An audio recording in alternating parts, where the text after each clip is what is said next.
Yes guys, welcome back to another video. Welcome to the George Benson football channel. Hopefully you all went out last night, had a couple of beverages, but you feel okay enough today to be able to go through the 4 things that we learned so far this season from Frank Lampard's Chelsea since he took over in the summer. We're just over halfway through the season now. We've played 20 matches, we're in the top 4, we've finally beaten a couple of the big boys away from home, and we're feeling pretty good about things. And if you want to see me do like more things like this, we've got the 6 things we learned series, but there could be like a 4 things for this, or a 3 things for that, or a 7 things for this. If you want to see me do another series in 2020, which is like a X amount of things, hit the like button on this video, subscribe to the George Benson football channel if you're new around here and you haven't done so already, and help us on our way. I mean, this is a little bit ambitious, but I've got just because I thought it looked quite cool to end the decade with probably one of my biggest achievements of the decade. So without any further ado, we're going to go through 4 different boxes today. As you can see on the screen, we've got 2 greens, 1 yellow,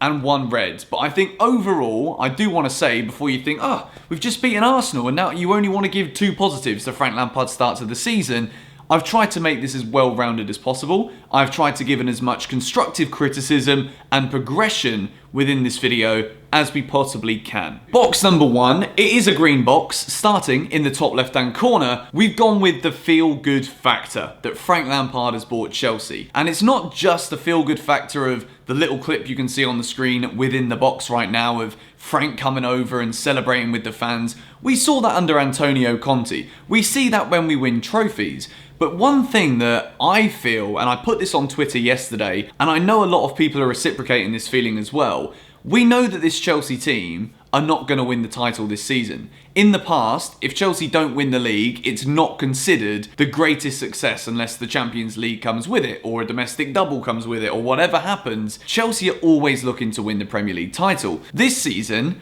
there's an element of realism to the understanding that we're not at the same level as Liverpool. We're not at the same level, probably, as Manchester City, but Guardiola's just decided he wants to give up on things, which is throwing your toys out of the pram when things don't go your way for the first time in your career. We can let him do that on the sides in the blue half of Manchester. Frank Lampard's Chelsea. We knew it was going to be difficult. We knew with a transfer ban, we weren't going to be able to strengthen to bridge the gap that was there last season between the top 2 teams and us. We knew it was going to be tricky. We knew, looking at that Champions League group, that it wasn't going to be the easiest thing to get out of ever. You've got Valencia, very difficult team. Throughout history, they've always been a tough team to beat in Europe. You've got the European semi-finalists, and you've also got a decent side in France, in Lille. It was always going to be tough for Chelsea, but not only did we get out of that, we're also in the top 4. We're ahead of Spurs, who have sacked their manager. We're ahead of Arsenal, who've sacked their manager. We're ahead of Manchester United, who are actually coming good now. But despite not spending any money, despite having this transfer ban,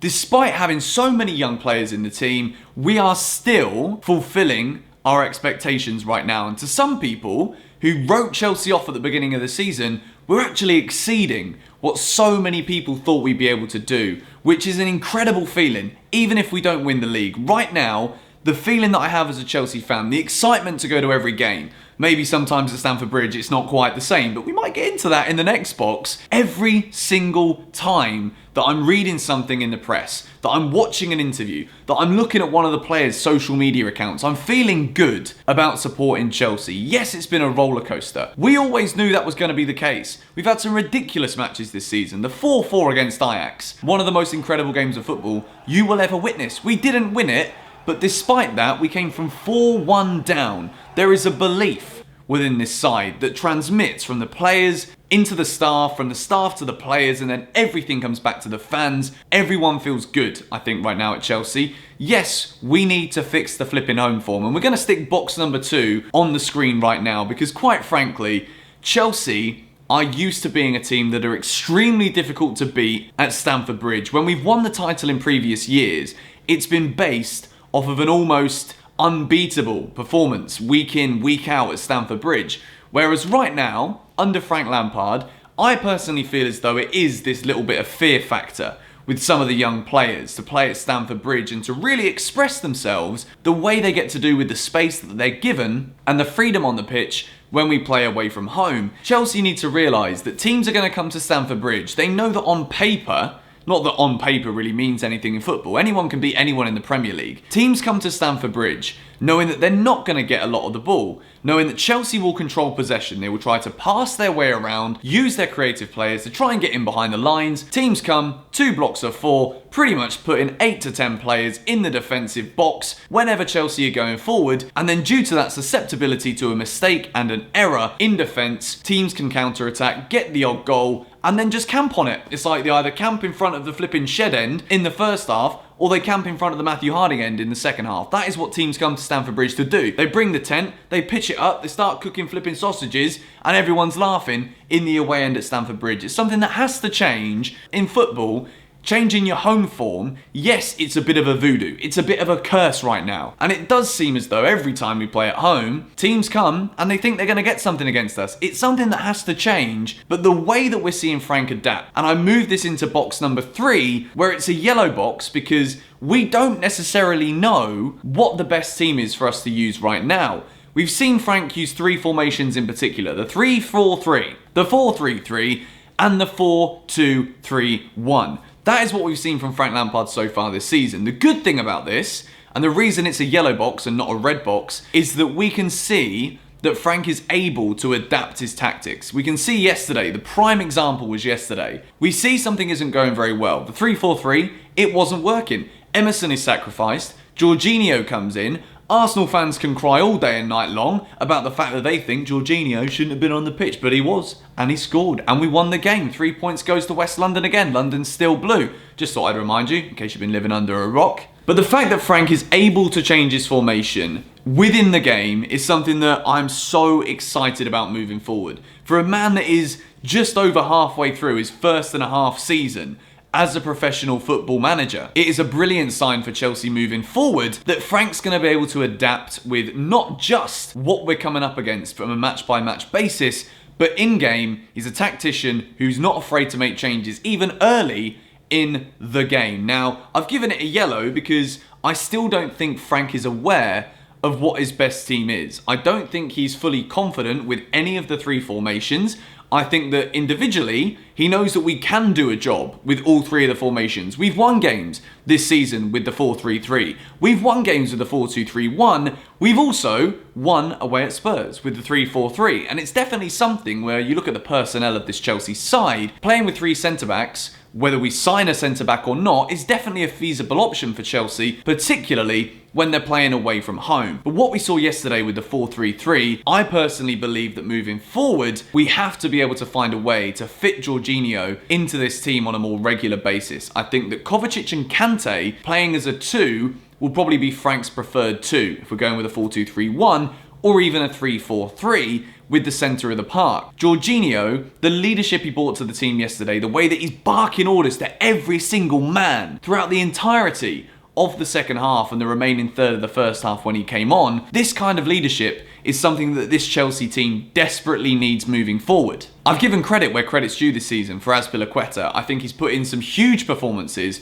particularly in the Champions League, but as a vocal captain, I don't think he's the player to literally grab everyone by the scruff of the neck during the game and be like, do this, do that, get here, do this. Jorginho is that man, and I think if Frank wants to really get the best out of this team, he needs to build from the middle. It needs to be 3 in the middle of the park, whether it's Mount, Kovacic, Jorginho, Kante, whichever one of these players fits into this system best, it's something that we're going to see. We're going to see Ruben Loftus-Cheek coming back into the team as well. Goodness knows where he's going to fit in, but I did make a video, if you want to go and check it out. I said, where does Ruben Loftus-Cheek come in?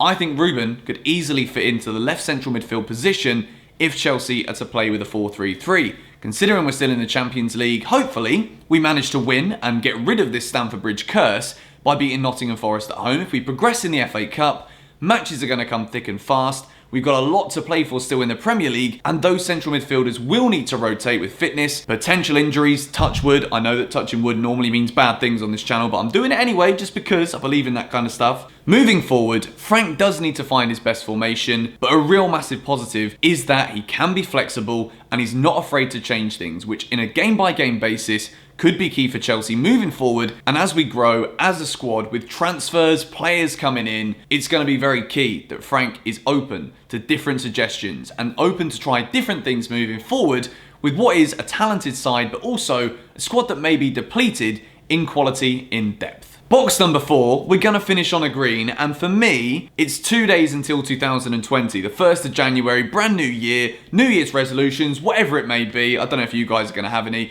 I tend to try and start my New Year's resolutions a few days before the new year so that it's not like some big deal and then I feel even worse when I don't do it. Frank Lampard, what has he done? I don't know how this has got anything to do with New Year's resolutions. I've just gone on a pointless tangent there, I do apologise. Box number 4, we have wanted academy players coming out on the field at Chelsea. And it all links into box number 1 as the flipping dishwasher starts talking. Hello mate, nice to hear from you. The young players coming in are part of the reason why this whole connection between the fans, the players, the staff and the club is so strong right now. We've wanted academy players, players that know what it means to wear the Chelsea badge. We've wanted these players to be on the starting 11 field for years. We saw it with Ruben. We saw Hudson-Odoi starting to be integrated last season. Whereas this season, Frank Lampard has seen the situation. He's grabbed the ball by the horns and said, you know what? There's a reason why we win academy trophies. There's a reason why all the youth teams win all the cups, Champions Leagues, FA Cups, Premier Leagues. And he's given these lads a shot. And I've put Samori Tammy and Mason Mount in the box. We could stick Reece James in there as well.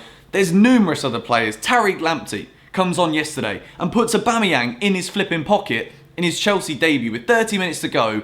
Jody Morris and Joe Edwards are there saying to Frank Lampard, you know what Frank, stick him on. I know this lad can actually do a job. We have the faith in him. We believe in these players, and he puts them out on the pitch and we're seeing some brilliant stuff. Yes, it's not the finished article. Yes, there are still things that need to be worked on. Yes, this home form needs to be fixed as soon as flipping possible so that Stamford Bridge can become a fortress again. But there's absolutely no doubt in my mind that what we're seeing this season from Frank Lampard's Chelsea is something that can be seriously built on for the next few years. And I'm talking about building a side where we could see Tammy Abraham lead the line. We saw Didier Drogba putting out on Twitter today, endorsing how good Tammy Abraham has been. Great sees great. I said it in the tweet that I quoted myself, and I see so much potential in this Chelsea team. Moving into 2020, particularly on the George Benson football channel, we're going to be looking forward. We're going to be looking at transfers. We know, despite the core youthfulness in this team, we do need to strengthen. Let's not get too carried away. We still need to spend money in order to be able to start leveling up, to start consolidating what is already a very talented squad. Yes, it may be depleted in depth. Yes, there may be players that are slightly dead wood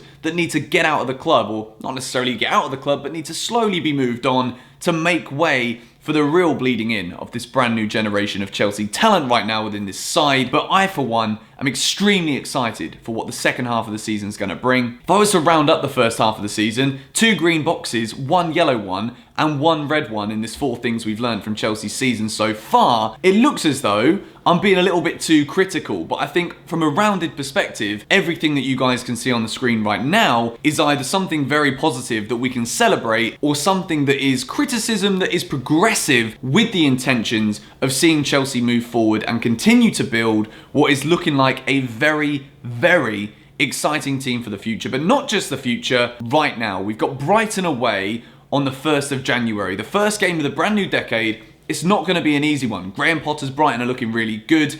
Chelsea need to build on the Spurs result. We need to build on that Arsenal result. Another huge victory in Chelsea's season, yet again showing the steel and the tactical little implementations that Frank Lampard can inject into this Chelsea team from a minute-by-minute basis to make us winners. We need to build upon this. We need to fix the home form as soon as possible, and if we do that, I could be sat here come the end of the season doing 4 things we learned with 4 green boxes after an extremely positive debut season in the Premier League for Frank Lampard and his young Chelsea. But anyway, that is this video. Got 1 more video to go out this year. It's going to be up tomorrow. I mean, I don't really have much choice on that, do I, to be honest? We've only got tomorrow and this evening left. So I hope you guys have had a great Christmas period. Hope you're still feeling good about that win away at Arsenal yesterday. If you are, be sure to hit the like button on this video. As I've already said earlier on, subscribe to the George Benson football channel if you haven't already, so that you never miss a video. Hit the bell notifications. YouTube is sometimes a little bit like a bit of plum sauce, a little bit sticky. Doesn't work sometimes, and they don't notify you when I upload a new video.